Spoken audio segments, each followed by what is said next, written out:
Hello! Welcome to this video that I feel like is gonna be really controversial, and I'm honestly not too sure why I'm doing this, but I feel like it needs to be done, so we're doing it. Today, I'm going to be rating and discussing my opinion of popular diets. I asked you guys on Instagram which diets you wanted me to talk about. I made a list, wrote some notes. We're gonna go through and talk about them. Everything from vegan to carnivore, from macro tracking to intuitive eating. We're gonna go there. We're gonna touch all the third rails. But a couple points that I'd like to make before I dive into my discussion of the diets. Number one is I have no bias here. I don't have a stake in what diet is best. My personal goal for myself is to be the healthiest version of me that I can be. One of my main values in life is my health, and that is what drives me in my research in all of these diets and in how I comb through all of the information about all of these diets. I have no moral objective, I have no financial objective in whatever diet is most right. Like, my main goal is just to find the truth and live the longest, healthiest life that I can. Second thing that I want to make very clear is that if I say I like a diet, one of the diets that I'm about to talk about, if I say that I like it, if I say that it has some good points to it, that doesn't necessarily mean I agree with all of like crazy dogmatic people in those diet camps, because, you know, some people can get pretty crazy. So please remember to separate my opinions of this style of eating from what other people in those camps say. In this review, I'm just looking at the foods that are part of the diet. I'm not evaluating all of the other claims that are made by the people that promote these diets. That'd be a whole other thing.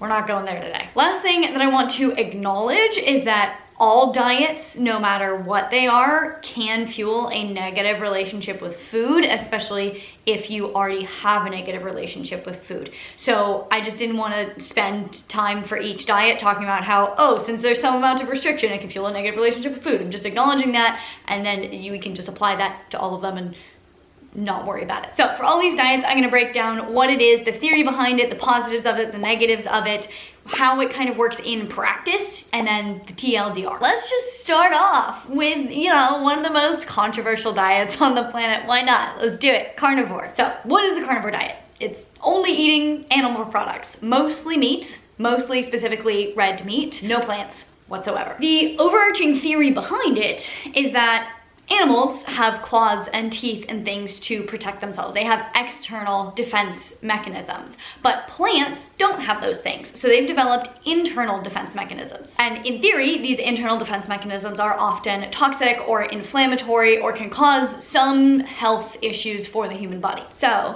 positives of the carnivore diet. The theory is kind of true-ish. Plant foods do tend to be the foods that trigger most people if people have health issues triggered by food. Meat itself is rarely the cause of an immune reaction or gut issues. Red meat also does contain all of the nutrients that the human body needs, and in ratios that are very, very similar to what the human body needs. So the carnivore diet is inherently a highly nutrient-dense diet, and it does cut out pretty much all possible food triggers. And also because it is inherently a whole food-based diet, it cuts out processed foods, refined sugars, and a lot of foods that do cause a lot of negative health issues and inflammation. So the negatives are that it is obviously highly restrictive.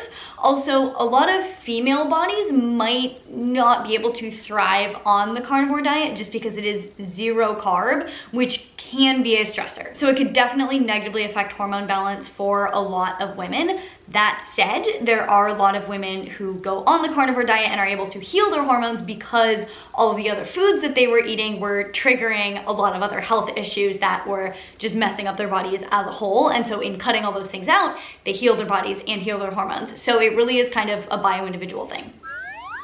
The biggest thing for me is that we don't know what the negative long-term effects may be, especially relying on gluconeogenesis. Also, obviously, if your body doesn't do well with meat, this is not going to be optimal for you. In practice, I like to think of the carnivore diet as kind of just an extreme elimination diet. So the goal is not to do it long-term. The goal would be to do it, heal health issues that you have, reintroduce foods, and get back to being as balanced in your diet as you can. I've actually used the carnivore diet with 2 clients that I've had that were dealing with some major health issues, and less aggressive measures weren't really working. Like, it's never my go-to thing. It's not like someone comes to me and I'm like, oh, carnivore diet. It's like, no, let's try these other things first, see what helps, and this is kind of a last resort. And with 2 of my clients, I made it there as a last resort. And one of those clients had been dealing with a lot of things, but among them depression and anxiety, and it was incredible. Within 30 days of being on the carnivore diet, she messaged me and she was like, this is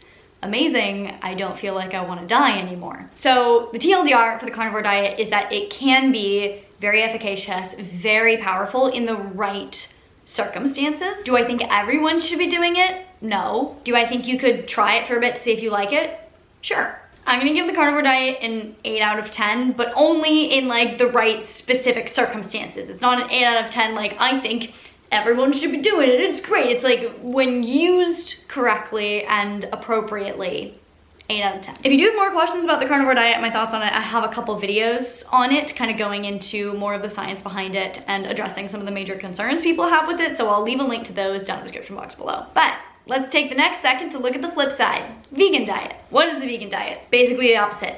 Only eat plant products, no animal products. And for this, we're gonna be focusing on like nutritional veganism, not ethical or environmental veganism, because obviously those are entirely different arguments. But the theory behind veganism for health is that meat is unhealthy, it is inflammatory, and it contributes to a lot of disease, so animal products should be removed from the diet. So first, positives of a vegan diet. Generally, when people switch to a plant-based diet, they start eating more actual plants, which means eating more actual vegetables, which a lot of people could benefit from doing. And specifically, a whole food plant-based diet cuts out, processed foods, refined sugars, a lot of things that can cause more negative health issues down the line. Negatives of a vegan diet, here we go again, touching the third rail. The main principle that animal products are unhealthy is inherently incorrect. This could be an entire video in itself too, but studies that show that animal products are bad tend to be correlational rather than causational, and there's just so many confounding variables in those studies. And also the studies that show a lot of the negative health effects of meat kind of just conflate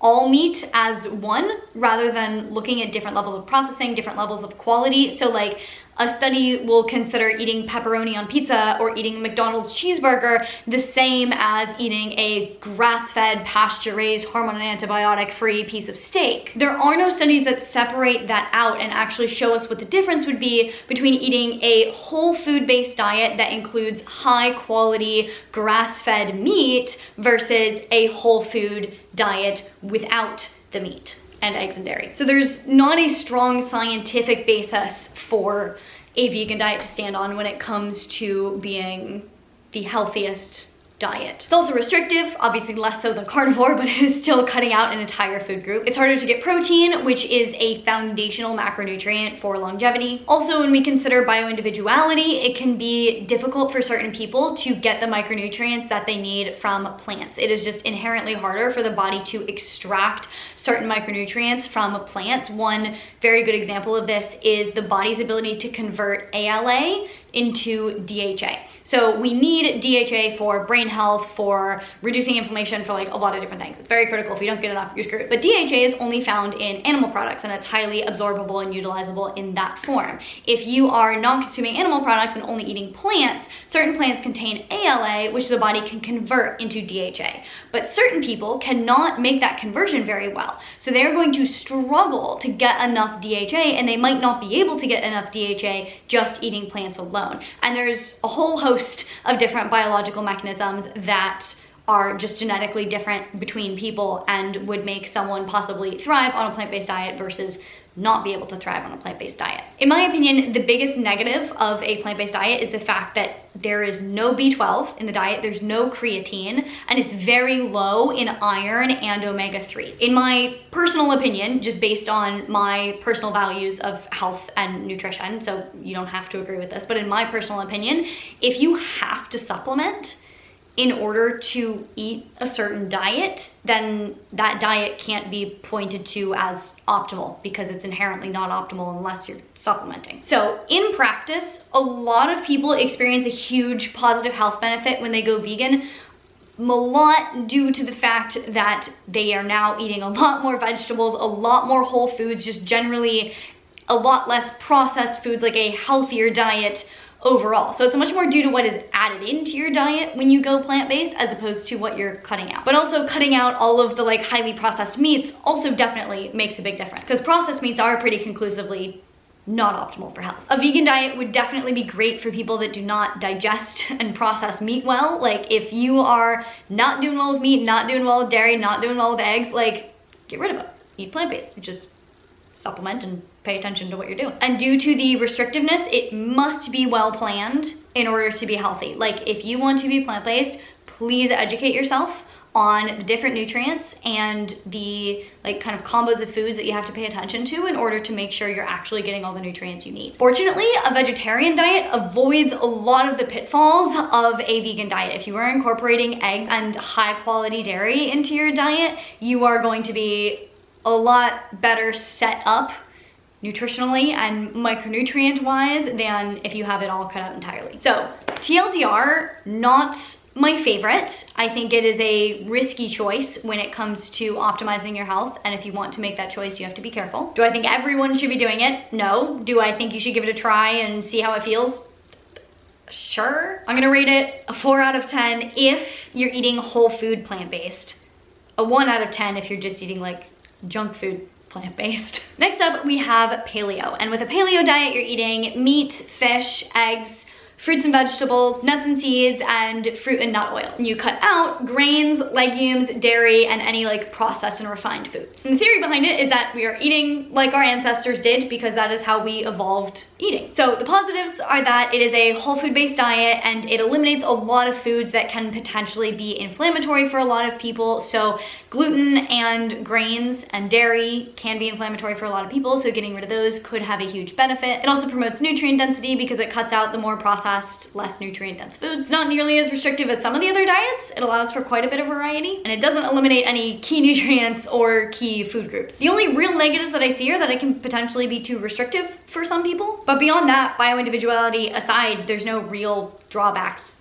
to it. In practice, this is one of my favorite starting points for a healthy diet since it does eliminate most of the like top inflammatory foods and keeps quite a bit of variety as well. So it's a very good kind of template for a healthy diet, and it's also a great place to start as an elimination diet. So TLDR, paleo is probably my favorite if you really want to like put yourself in a box, which I don't think is necessary, but if you really want to, that's the box to be in. I do think that if all humans had to be on one diet and we're looking for the diet that is going to optimize the average health of humanity, paleo would be as close as we're gonna get. However, some people would suffer. I do not think that this is the diet for everyone, that it's going to be optimal for everyone. Clearly, I don't eat a paleo diet. I just think it's a great starting place if you're starting your health journey. I give a paleo diet a 9 out of 10. Next, we have keto. Keto is a diet where you eat so few carbs that your body switches from burning carbs for fuel to burning fat for fuel, and this is a state called ketosis. The theory is that being in a state of ketosis means you're going to lose weight a lot easier because you're literally burning fat for fuel. You don't have to burn through your carbs before you can burn your fat. You're burning straight from your fat,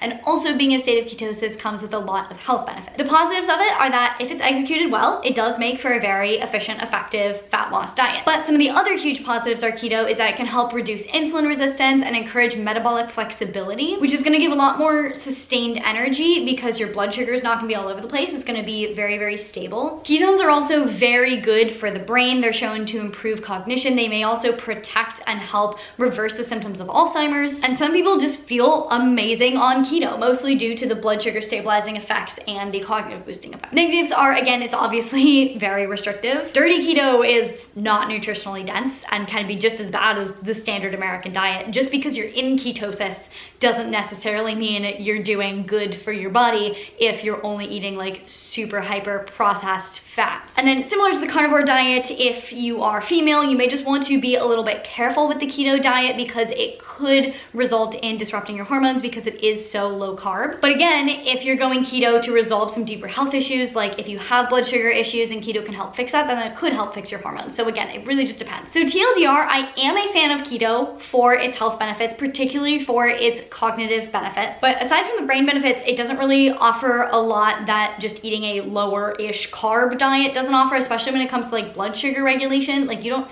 have to be in ketosis to get your blood sugar under control. In general, I would consider the application of keto in the short term to get some of the benefits and get the metabolic flexibility, but I wouldn't necessarily consider it a good idea for like a long-term diet. I personally just think it's better to cycle in and out to maintain that metabolic flexibility. I'll give a keto diet a 6.8 out of 10. Almost a 7 out of 10. Speaking of cycling, next diet is carb cycling. What is carb cycling, you say? Well, it is going back and forth between low carb days and high carb days. Oftentimes it is within the week and corresponding to like high intensity training days. The theory is with carb cycling, you can time carbohydrate intake to maximize it when carbs are most useful and just get rid of carbs when you don't particularly need them. It's an attempt to match your intake of carbs with your body's utilization of those carbs. So for example, if you're like training super hard one day, your body's going to use a lot more carbs, so you would eat more carbs that day. The positives are that it can boost exercise performance while being able to maintain a consistent weekly average for carb intake. High carb days will help your body replenish muscle glycogen, and then if the low carb days are low carb enough, you will actually switch into ketosis, so cycling through carbs and no carbs will actually inherently improve metabolic flexibility. As far as negatives go, there's honestly not a lot of negatives if this is done correctly. In practice, I am a huge fan of modulating your diet in this way. I don't think it necessarily needs to be quite as regimented as most people that follow like a carb cycling diet do. Like, I don't think you necessarily have to be like, okay, Mondays are high carb days, Tuesdays are low carb days, Wednesdays are medium carb days. I definitely think it's worth not eating the exact same macros every single day and fluctuating so that your body can stay adaptable. So I think as a general principle, I really like it. Basically, there's minimal negatives, but the positives can be achieved in a much less regimented way than most people would do in a carb cycling thing. So TLDR, cycling through higher carb times and lower carb times is a great way to promote metabolic flexibility. And I think this is absolutely worth a try if you want to play around with your diet. I'll go ahead and give carb cycling like an 8 out of 10. Next is gluten and dairy free. What is this, you ask? It's simply not eating gluten and dairy. The theory is that gluten, particularly gluten grains grown in the US, can be highly inflammatory for a lot of people, and then a lot of people are just lactose intolerant, so they should probably be cutting out dairy. The positives are that many people are intolerant to gluten, and even more people are intolerant to lactose. The negatives are that gluten is really good, so is ice cream. But beyond not being able to eat a lot of really yummy foods, there's not any real like health drawbacks from cutting out gluten and dairy. I think it's worth noting that if you're not lactose intolerant, high quality dairy can be really good for you. I'm giving this one a 9 out of 10. Okay, we're back to third rail stuff. This next one is intuitive eating. And I've talked a lot on this channel about like Marissa's version of intuitive eating, but this time we're talking about the capital I, capital E intuitive eating that's in the books that are written about intuitive eating. What is intuitive eating? Eat whatever you want, whenever you want. The theory is that no restriction means you can heal your relationship with food and relearn your hunger and satiety signals. The positives are that it can be very, very powerful for unlearning diet culture, for healing your relationship with food, for healing your relationship with your body. For people who are coming from a background of restrictive eating or disordered eating, it can be extremely helpful in helping you relearn what it means to be hungry and what it means to be satiated and learning how to find that balance again. It removes all of the stress of eating that diet culture has just like drilled into us. The negatives, in my opinion, are that it doesn't really promote a good relationship with health because you are encouraged to eat more processed, refined foods, and those foods are inherently unhealthy. So in practice, I think capital I, capital E intuitive eating, TM, is a great stepping stone to step out of a restrictive mindset around food, to start healing your relationship with food. But I don't think it should be the end game. I think the next step after this step is to learn how to actually listen to your physical body. And you can't do that while you're eating a lot of processed and refined foods, because those foods are literally designed to hijack your brain and hijack your body and make you keep craving those foods when your body wouldn't actually want them if you hadn't eaten them. You know, I'm 100% all for using intuitive eating to heal a relationship with food. I personally would use it with clients because I've had clients that definitely could have benefited from it, but all of the clients that I've had, I haven't chosen to go that route. I've chosen to go with reverse dieting instead, because at least the clients that I've seen would never have let themselves eat intuitively because it can be really, really scary. So I chose to take the path with them, like knowing their history, having talked to them, etc., to reverse diet, to kind of ease them into being able to eat more, get them to the point where they know their maintenance calories are high enough where they literally could eat whatever, and then they're able to make the mindset shift in that way instead. But they both kind of accomplish the same end goal. It's just two different ways of getting there. TLDR, great strategy for the right people that need it as their next stepping stone in their journeys. This one earns an 8 out of 10. Next, on the flip side, we have IIFYM, or if it fits your macros. And the general principle behind this is you eat whatever you want as long as it fits into your macro limits for the day, so your cap on protein, carbs, and fats. The theory is that when it comes to weight loss, macros and total calories are all that matters. Diet quality doesn't. The positives are that short term, this theory is actually relatively true. Macros and calories are really all that matters when it comes to losing fat. The negatives are that long term, the theory does not hold. A diet composed of a lot of processed foods is going to cause inflammation and is going to cause your health to slowly degrade over time. So if you are implementing IIFYM long term and eating whatever you want, including a lot of processed foods, as long as it hits your macros, ultimately it's going to backfire. Obviously, you can still follow IIFYM and be eating mostly whole and processed foods and do it in a very healthy way.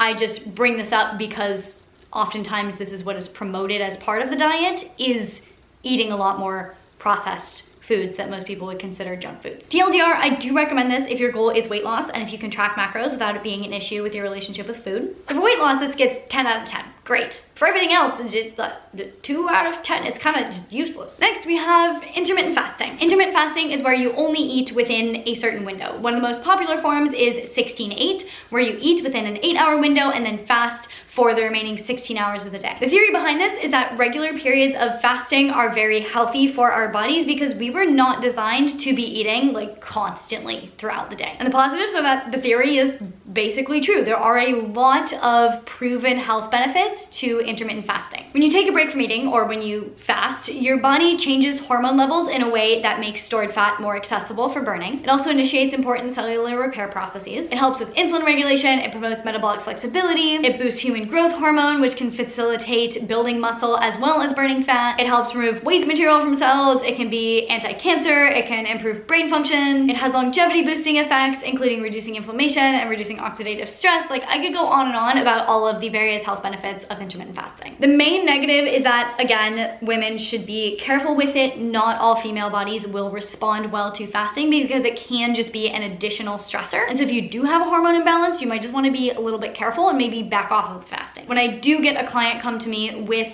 hormone imbalances and they are fasting, I usually have them back off the fasting to help their bodies heal, and then we can get back into fasting once their hormones are balanced and they're doing a lot better, and we can see how it affects their bodies then. But if there's already like a lot going on hormonally, a lot of stress on the body, then I'll tend to remove as many stressors as I can, and one of those is intermittent fasting. In practice, I love the theory, I love the principle, but I don't find it necessary to be like super strict about like eating and fasting times. I think as long as like you just don't eat for a little bit when you wake up and you wait a couple hours after you eat before you go to sleep, like, you're fasting. If you break your fast 5 minutes early, it's not a big deal. If you break your fast an hour early, also not a big deal. You just generally don't want to be just like constantly eating throughout the day. You want to be able to give your body a break from eating. Lots of health benefits, few drawbacks. Let's give it a 7.5 out of 10. I feel like my rating system is just all over the place right now. So since I talked about intermittent fasting, I also wanted to talk about its cousin, OMAD. 1 meal a day. This is where you only eat 1 meal a day. Theory, so it's basically just a more hardcore version of intermittent fasting. The positives are that it does share a lot of the health benefits with intermittent fasting. But the negatives, really hard to get enough calories, which means it's also really hard to get enough micronutrients. You're basically starving yourself. Don't do this. In practice, I would never recommend this. TLDR, unnecessarily restrictive with no additional benefits to that restriction. Also just unnecessarily pretentious. You don't get bonus points for fasting harder than other people. This one's getting a negative 27 out of 10. Don't do it. Stop. Eat food. Next up we have the Mediterranean diet, which is a diet based around how people eat in the blue zones, which are areas of the world where people tend to live longer and just have less disease. The theory is that since the people who live in these regions eat this way and live longer and have less disease, their diet probably plays a part in that. So following their same diet is probably beneficial. The positives are that it is a very nutrient dense, whole food based diet. It actively adds a lot of foods that carry a lot of positive health benefits like vegetables, healthy fats. Then it also limits processed foods, refined sugars, and other things that tend to cause inflammation and negative health effects. Personally, I think combining Mediterranean and Paleo would be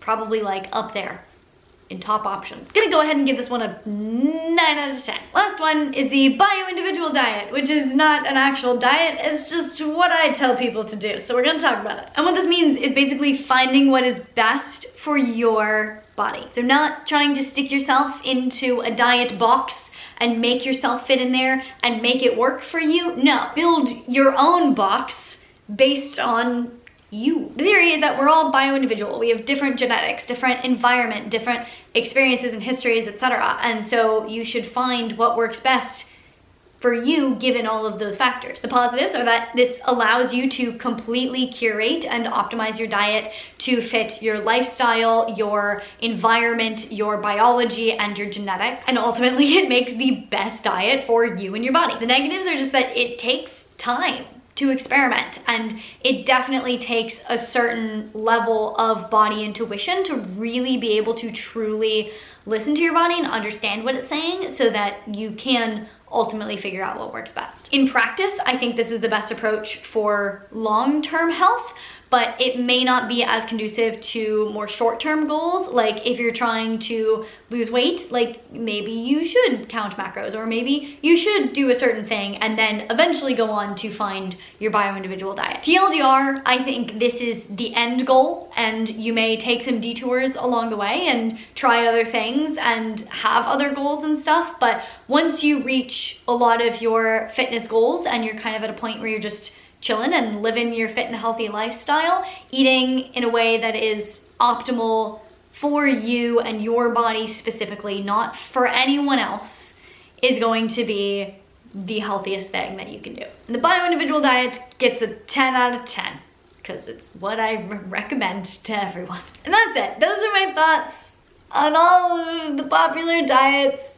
I'm not looking forward to reading these comments. I think a main takeaway here is that a lot of these diets are based in really like high quality theories and principles for the most part. But then they tend to get so distorted on the internet with all of the diet dogma around it. Like just because I think carnivore can be a very, very powerful like nutritional therapy doesn't mean I think broccoli is evil.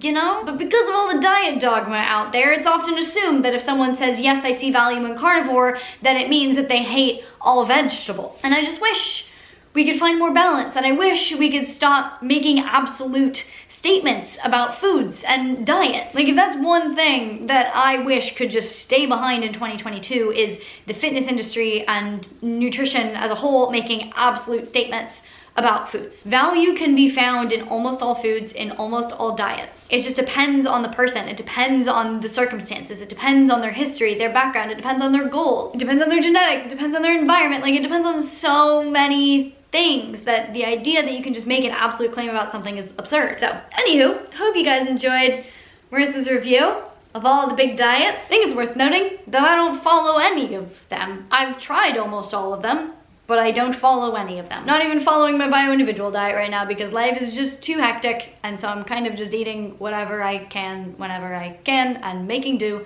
with what I can. Let me know down in the comments what diet you follow, what diets you've tried. Let me know your experience with various diets and how you feel about them. In the meantime, if you enjoy this discussion and enjoy this perspective, go give me a follow on my Holistic Fitness Labs Instagram. It's my Instagram for my business that I started, Holistic Fitness Labs, where the goal is to make fitness feel good, and the whole principle behind like everything that I do with it is this idea of bioindividuality and making sure that, you know, everything is custom to you and your body. Anyway, if you liked this video, please give it a big thumbs up. It really does support me and my channel. I really genuinely appreciate it. Please share this video with your friends, your family, and your gym buddies. If you want to see more videos from me all about health and fitness, you can check them out over here. To see future videos, make sure you hit that subscribe button, hit the little notification bell so you get notified when I post a video, and I will see you very soon. Bye!